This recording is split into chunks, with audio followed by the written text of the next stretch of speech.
मैं दिल्ली हूं। मैं देख रही थी जयचंद ने विजयचंद को बताया कि शिव पार्वती मंदिर में महाराज अनंगपाल तोमर के स्थान पर पृथ्वीराज चौहान छत्र चढ़ाने आ रहा है।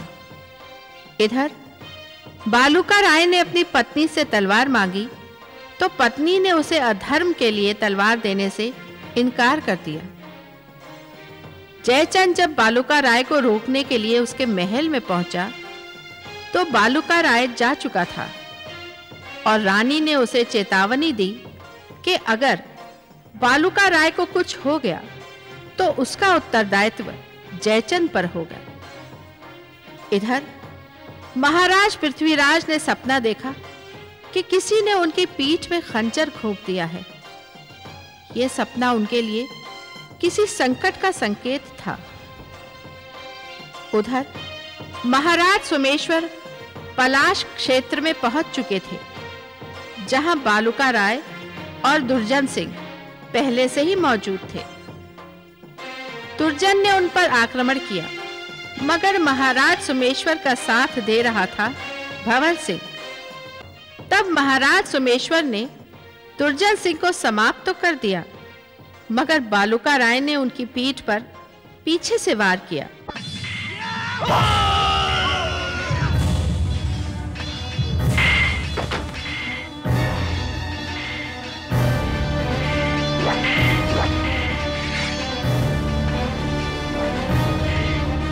बालूका राय, कायर, पीछे से वार किया तूने, और तू कर भी क्या सकता है?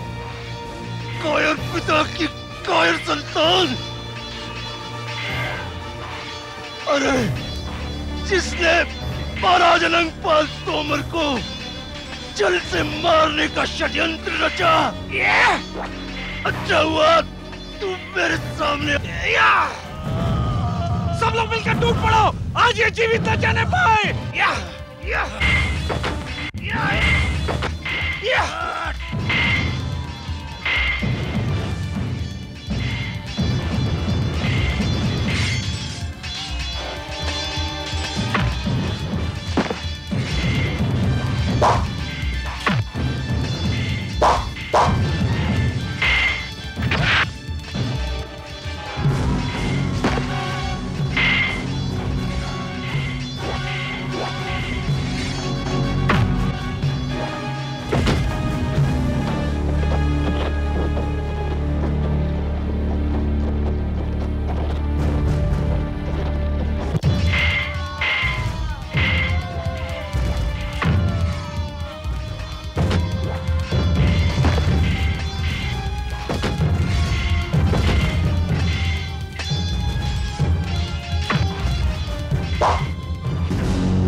भवानी सिंह।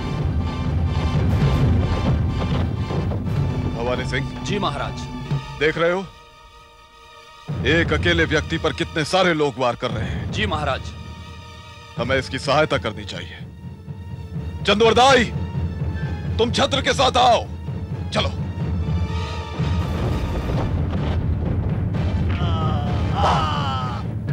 अनर्थ हो गया महाराज, अनर्थ हो गया। क्या हुआ? पृथ्वीराज चौहान आ रहे हैं। क्या? अरे भागो, नहीं तो कोई जीवित नहीं बचेगा। भागो।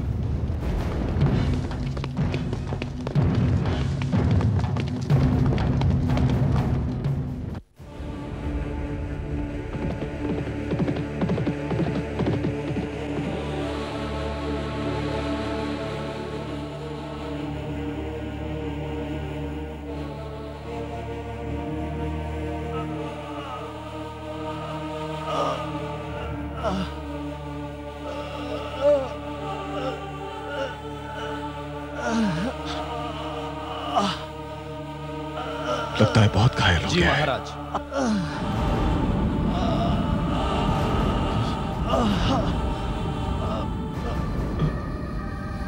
पुत्र पृथ्वी,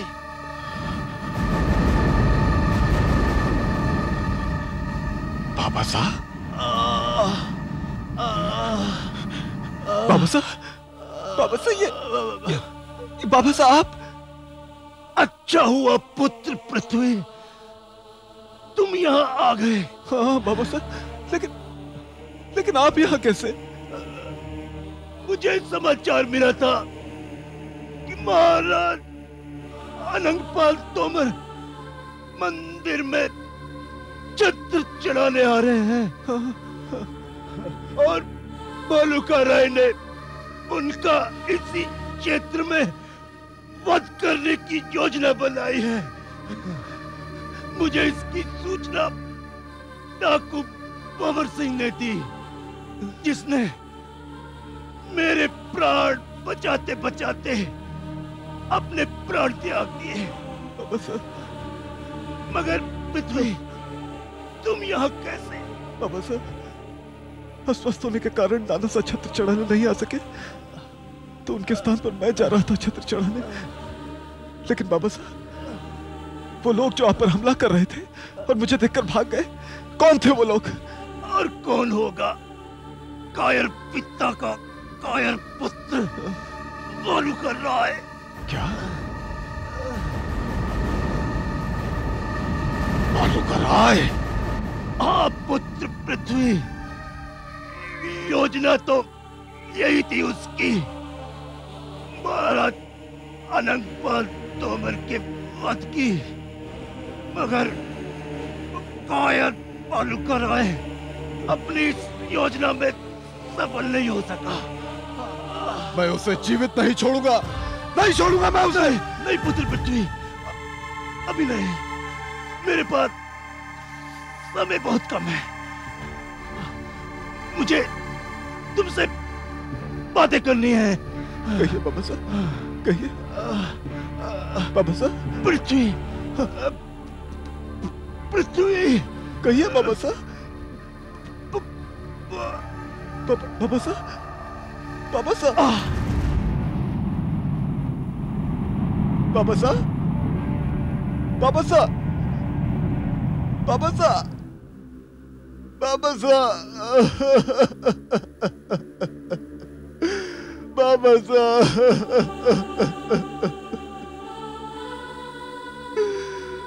बाबा साहब, बाबा साहब, मैं उस कायर बालूका राय को जीवित नहीं छोड़ूंगा। इस हत्या का बदला लूंगा मैं उससे।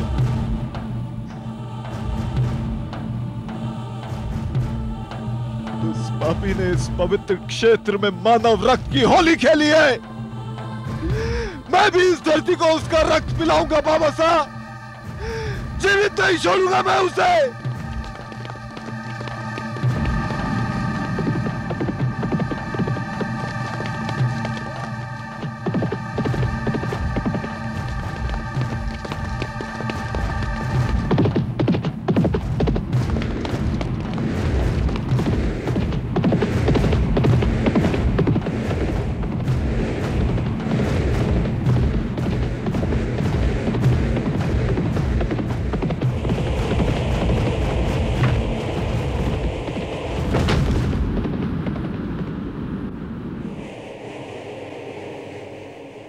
मेरा तुम लोगों से कोई बैर नहीं है।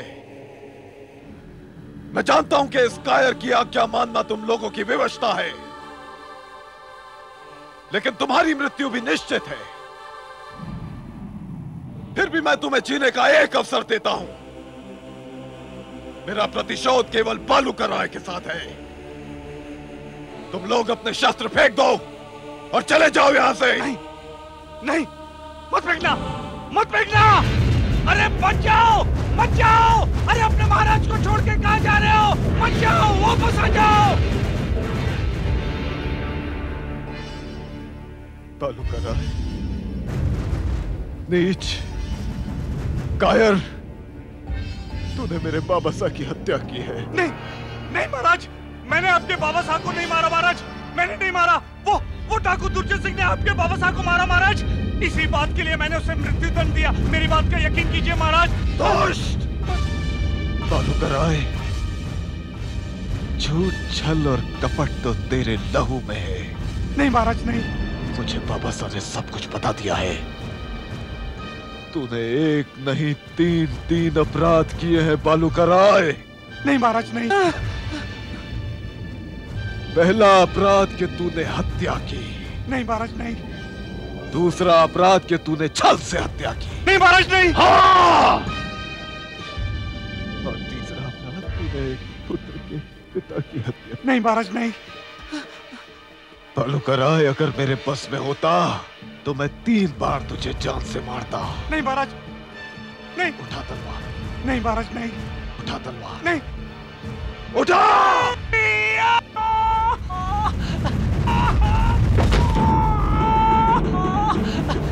क्षमा कर दीजिए महाराज, क्षमा कर दीजिए। हर कायर अपनी कायरता का प्रमाण क्षमा मांग कर ही करता है। वार कर मुझ पर। नहीं महाराज नहीं। जब तक तू मुझसे लड़ता रहेगा बस तभी तक जीवित रहेगा। और अगर तूने तलवार नहीं उठाई तो यूं ही बेमौत मारा जाएगा। उठा तलवार। नहीं महाराज, मैं आपके पांव पड़ता हूँ, मुझे क्षमा कर दीजिए। मैं आपके पांव पड़ता हूँ। नहीं महाराज नहीं। नहीं नहीं महाराज नहीं। तू मेरी क्षमा के योग्य नहीं है बालूका राय। उठा तलवार। नहीं महाराज नहीं। उठा तलवार। मैं कहता हूँ उठा तलवार। नहीं महाराज नहीं, मुझे क्षमा कर दीजिए। तलवार उठा। क्षमा कर दीजिए महाराज, क्षमा कर दीजिए। तलवार उठा। कर दीजिए। उठा। महाराज उठा। महाराज नहीं। वार कर मुझ पर। वार कर।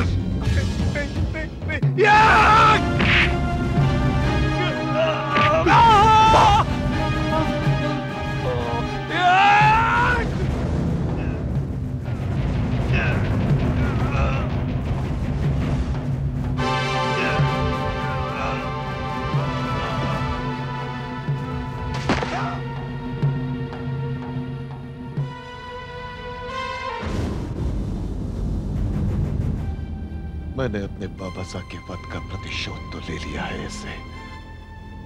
यह अपराधी तो अपने अपराध का दंड पा चुका है,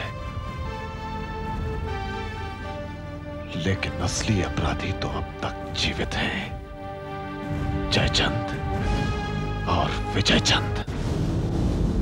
रानी सा। कहो सेनापति। रानी सा, अनर्थ हो गया। हमारा दुर्भाग्य कि आकाश की बिजलियां हम पर टूट पड़ी हैं। वहां रण क्षेत्र में महाराज अनंगपाल तोमर नहीं आए। उनके स्थान पर अजमेर नरेश महाराज सोमेश्वर और सांबर नरेश महाराज पृथ्वीराज चौहान आ गए। ये तुम क्या कह रहे हो सैनिक? जी हाँ अन्नदाता, अजमेर नरेश महाराज सोमेश्वर का वहीं वध कर दिया गया। किंतु आगे कहो सेनापति, बोलो क्या हुआ? रानी सा, महाराज पृथ्वीराज चौहान ने हमारे अन्नदाता का वध कर दिया। नहीं नहीं, ये नहीं हो सकता, ये नहीं हो सकता। मेरे अनुज बालूका राय का वध हो गया? नहीं, ये नहीं हो सकता, ये नहीं हो सकता। कह दो सेनापति, ये झूठ है। क्षमा करे रानी साहब, ये समाचार झूठा नहीं है। नहीं नहीं नहीं। लेकिन ये सब हुआ कैसे? मैंने तो होनी को टालने की पूरी चेष्टा की थी, पूरी चेष्टा की थी। आपने होनी को टालने की बहुत चेष्टा की, मगर होनी को किसी ने आज तक टाला है जेठ साहब? ये तो होना ही था और होकर रहा।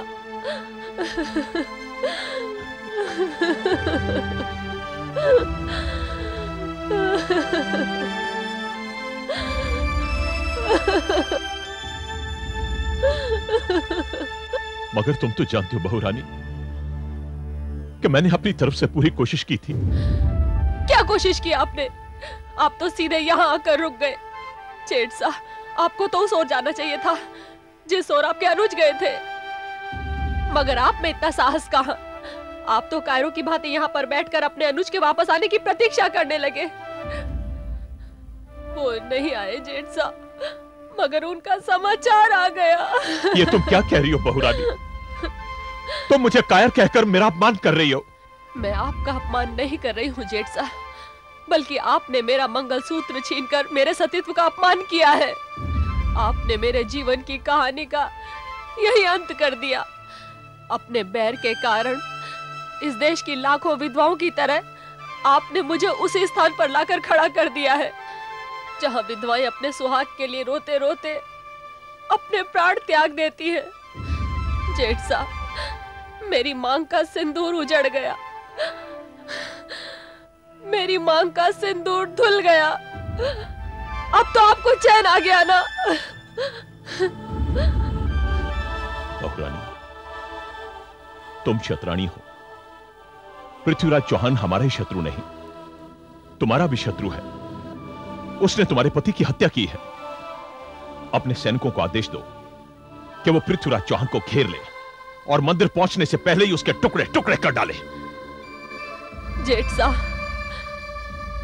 मैं अब ये भूल नहीं करूंगी। हमने जो भूल की थी उसका हमें उचित दंड मिल चुका है। दंड हमें नहीं, दंड उसे मिलना चाहिए बहुरानी जिसने इतना बड़ा अपराध किया है। दंड मिलना चाहिए पृथ्वीराज चौहान को जिसने एक बाप से उसका बेटा छीना है, एक भाई से उसका भाई छीना है और एक पत्नी से उसका पति छीना है। मैं फिर से कहता हूं बहुरानी कि पृथ्वीराज चौहान के मंदिर में छतर चढ़ाने से पहले ही उसका सर धड़ से अलग कर देना चाहिए। नहीं जेठ साहब, मंदिर जैसे पवित्र स्थान पर मैं रक्तपात होते नहीं देख सकती। ये पाप है और ये पाप करने की अनुमति मैं किसी को भी नहीं दूंगी। आप कन्नौज लौट जाइए। बहुरानी? हाँ जेठ साहब, आप कन्नौज जाकर पिताश्री को ये सूचना दे दीजिए। अब यहाँ शेष बचा ही क्या है। और मैं भी जा रही हूँ अपने अंतिम कर्तव्य को पूरा करने के लिए। लेकिन तुम कहाँ जा रही हो बहुरानी? ये पूछने का अधिकार आप गंवा चुके हैं। जिसके कारण ये अधिकार आपको मिला था उसे तो आप लोगों ने मुझसे छीन लिया है।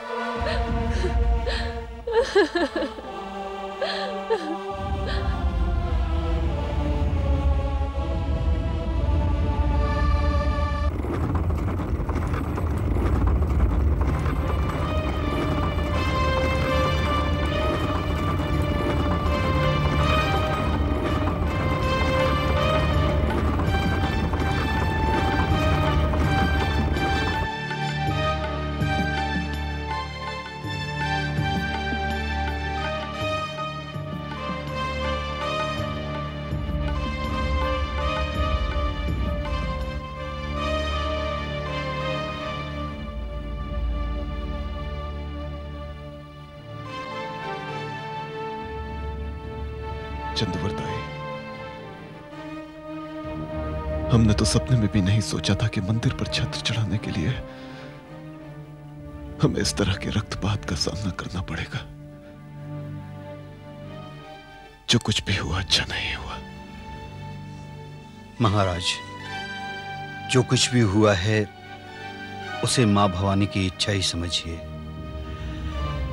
मनुष्य सोचता कुछ और है और होता कुछ और है। यही तो भाग्य है।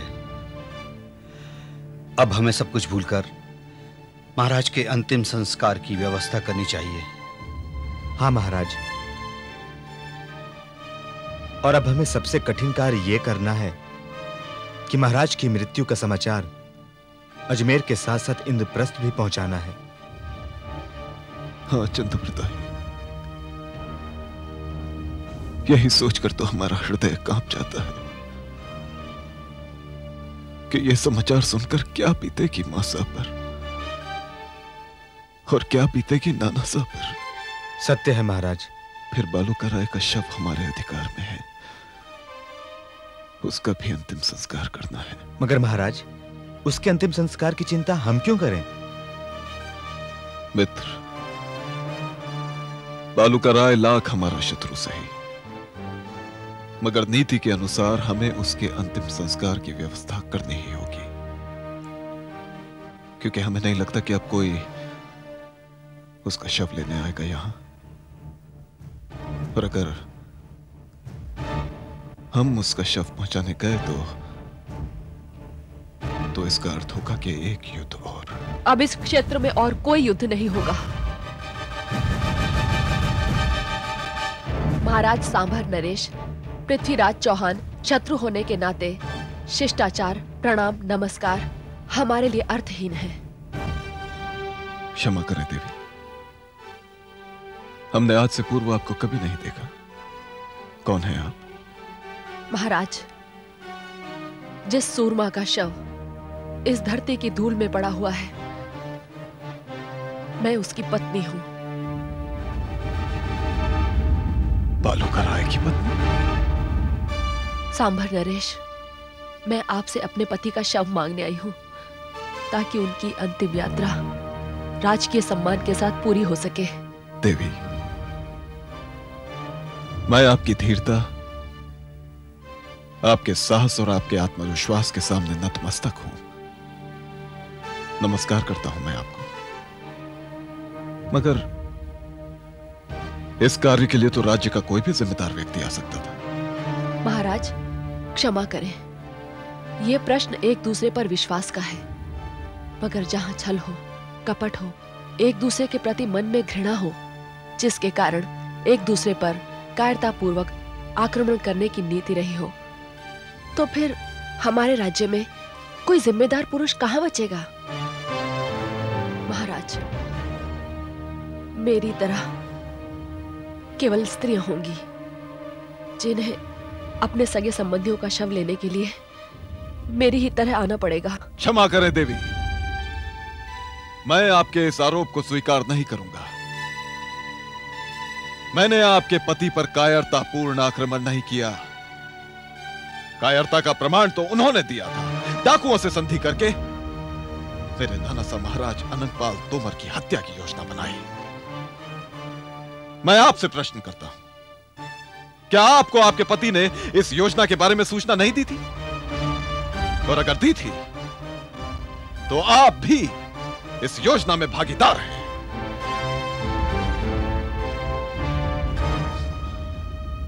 देवी, दोषी मैं नहीं हूं, दोषी थे आपके पति, जिन्होंने मेरे पिता की पीठ पे वार करके उनकी हत्या की। मैंने तो केवल अपने पिता की हत्या का बदला लिया है। महाराज, कल ये आपसे अपने पिता के अपमान का प्रतिशोध लेना चाहते थे। ये आपके नाना सा महाराज अनंगपाल तोमर का वध करना चाहते थे, मगर इनके हाथों आपके पिता का वध हो गया। आपने इनसे अपने पिता की हत्या का प्रतिशोध ले लिया, इनका वध करके। किंतु इस प्रतिशोध की अग्नि ने किस किस को जलाया है, ये किसी ने नहीं सोचा। मैं भी आपसे एक प्रश्न करती हूं कि प्रतिशोध की यह अग्नि कब तक जलती रहेगी? प्रतिशोध का यह सिलसिला कब तक चलता रहेगा? कल आपने एक वध किया, कल कन्नौज दूसरा वध करेगा। क्या किसी ने सोचा है हम स्त्रियों का क्या होगा, माताओं का क्या होगा, बहनों का क्या होगा, पत्नियों का क्या होगा, इस देश की धरती का क्या होगा? क्या भारत माता अपने ही बेटों के लहू से लाल होती रहेगी? आप तो बड़े न्यायप्रिय व्यक्ति हैं। मैं आपसे पूछती हूं कि आपने महोबा राज्य में गढ़ी सिरसा पर आक्रमण क्यों किया? देवी, वहां मेरे अंगरक्षक भवानी सिंह और उसकी पत्नी का अपमान हुआ था। सत्य कहा आपने, किंतु उस अपमान का भरपूर बदला ले लिया था आपने। उन सब व्यक्तियों को मौत के घाट उतार दिया था जो भी इस अपराध के लिए जिम्मेदार थे। तो फिर महाराज, आपने गढ़ी सिरसा पर अपना अधिकार क्यों कर लिया? क्या कारण था उसका? क्या ये राज्य विस्तार की भावना नहीं थी महाराज? देवी, और यही भावना आज देश के सारे राजाओं में है। आज कन्नौज इंद्रप्रस्थ और अजमेर को हड़प करके अपने राज्य में मिलाना चाहता है। इधर इंद्रप्रस्थ और अजमेर मिलकर सारे क्षेत्र पर अपना शासन करना चाहते हैं। महाराज, हम ये क्यों भूल जाते हैं कि हम ऐसा करके अपनी ही धरती पर रक्तपात कर रहे हैं, इसके टुकड़े टुकड़े कर रहे हैं, हम सब मिलकर एक दूसरे को कमजोर बना रहे हैं। क्या आप नहीं जानते कि हमारी इसी कमजोरी का लाभ उठाकर महमूद गजनवी एक बार इस देश में आया था? वो इस देश की सारी समृद्धि, संस्कृति, अमन, चैन, सुख, शांति सब लूटकर अपने साथ ले गया था। महाराज, क्या इतिहास की इस घटना से हमने कोई भी सीख हासिल नहीं की? महाराज, आज भी वही स्थिति है। जहां भी देखो आपस की शत्रुता, आपस की घृणा, आपस की फूट अपनी चरम सीमा पर है। और देश की सीमा पर विदेशी आक्रमणकारी अपनी खतरनाक भुजाएं फैलाए खड़े हैं इस देश की संपत्ति और संस्कृति को लूटने के लिए। महाराज, क्या हम बैर में इतने अंधे हो गए हैं कि हम अपनों और परायों का अंतर भी भूल गए हैं? मेरे पति ने या मेरे परिवार वालों ने जो कुछ भी किया, निस्संदेह वो मर्यादा के विरुद्ध है, नीति के विरुद्ध है। किंतु हर दोषी आचरण का अंत रक्तपात तो नहीं हो सकता। देवी, जिस प्रकार आपके साहस और आपके आत्मविश्वास पर मैं नतमस्तक हुआ था, ठीक उसी प्रकार आपके विचार जानकर मेरे मन में आपके प्रति सम्मान की भावना और बढ़ गई है। जाइए देवी, मैं आपको वचन देता हूं कि मैं कभी युद्ध की पहल नहीं करूंगा, और अगर किसी ने युद्ध करने की कोशिश की तो पहला वार मेरी ओर से नहीं होगा। देवी, मैंने आपके पति का वध किया है, किंतु इस बात के लिए न तो मैं अपने आप को दोषी मानता हूं और न ही मुझे इस बात का दुख है। मगर एक बात का अनुभव आज मैंने बड़ी गहराई के साथ किया है कि युद्ध तो पुरुष लड़ते हैं, मगर उसका बड़ा भारी मोल स्त्रियों को ही चुकाना पड़ता है। देवी, आप अपने पति का शव ले जा सकती हैं। महामंत्री। जी महाराज। बालूका राय का शव सम्मान पूर्वक देवी के हवाले कर दिया जाए। जो आज्ञा महाराज। आइए देवी। महाराज पृथ्वीराज चौहान, आप मेरे पति के हत्यारे हैं। मैं इस अपराध के लिए आपको जीवन भर क्षमा नहीं कर पाऊंगी, किंतु एक बात अवश्य कहूंगी कि देश के सारे वीर अहंकार और स्वाभिमान के बीच के अंतर को अच्छी तरह समझ लें, तो बहुत सारी समस्याएं सुलझ जाएंगी। अंत में केवल इतना कहूंगी कि आपके मन में, आपके व्यवहार में स्त्रियों के प्रति आदर और सहानुभूति की जो भावना है, मैं उस भावना का आदर करती हूं।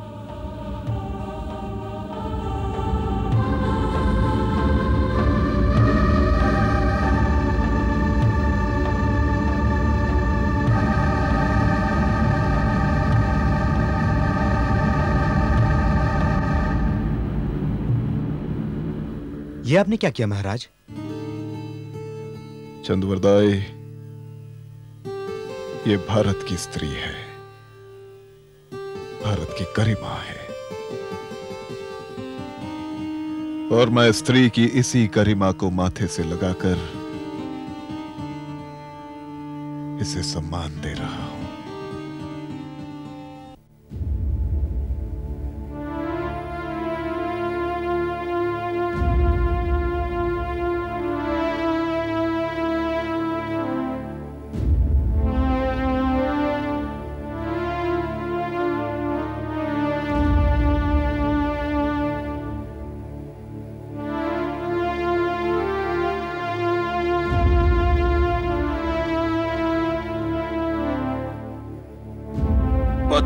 पुत्र बालूका राय, पुत्र ये तुम्हें क्या हो गया पुत्र? ये तुम्हें क्या हो गया पुत्र? तुम्हें क्या हो गया? ये तुम्हें क्या हो गया पुत्र?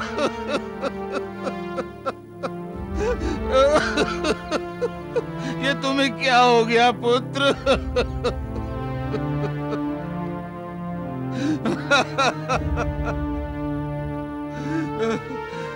उम्र के इस अंतिम भाग में तुम्हारी मृत्यु का इतना बड़ा आघात मुझे झेलना पड़ेगा, ये मैंने कभी नहीं सोचा था, कभी नहीं सोचा था पुत्र।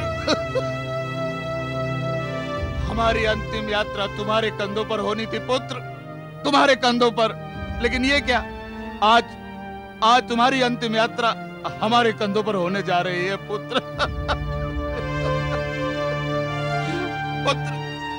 पुत्र अगर मेरे बस में होता तो मैं अजमेर और इंद्रप्रस्थ इन दोनों राज्यों को आग लगा देता, लेकिन क्या करूं पुत्र।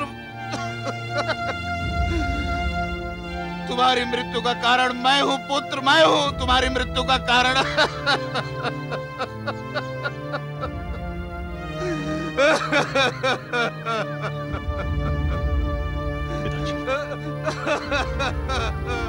पिताजी, पिताजी। पुत्र जयचंद, तुम्हें इसका प्रतिशोध लेना होगा। अब तुम्हारे सर पर अपने पिता के साथ साथ अपने इस छोटे भाई की मृत्यु का भी ऋण आ गया है, तुम्हें इसे चुकाना होगा। आप चिंता मत कीजिए पिताजी, आप शांत हो जाइए। कैसे शांत हो जाऊं पुत्र, कैसे शांत हो जाऊं। पुत्र का शव सामने पड़ा हो तो पिता उसे देखकर कैसे शांत रह सकता है। हे धरती, हे आकाश, हे देवी देवताओं, अरे मैंने ऐसा कौन सा पाप किया था पूर्व जन्म में जो मुझे इस जन्म में ये दृश्य देखने को मिला। अरे मानव हृदय बनाने वाले, ये आघात देने से पहले तूने मुझे मृत्यु क्यों नहीं दे दी, मृत्यु क्यों नहीं दे दी। पिताजी, पिताजी, पिताजी, राजवाज जी, देखिए क्या हुआ पिताजी को, देखिए।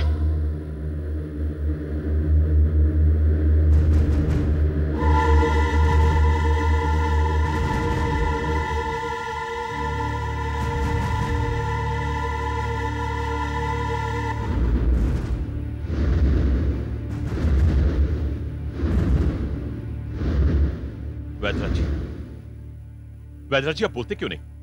क्या हुआ पिताजी को?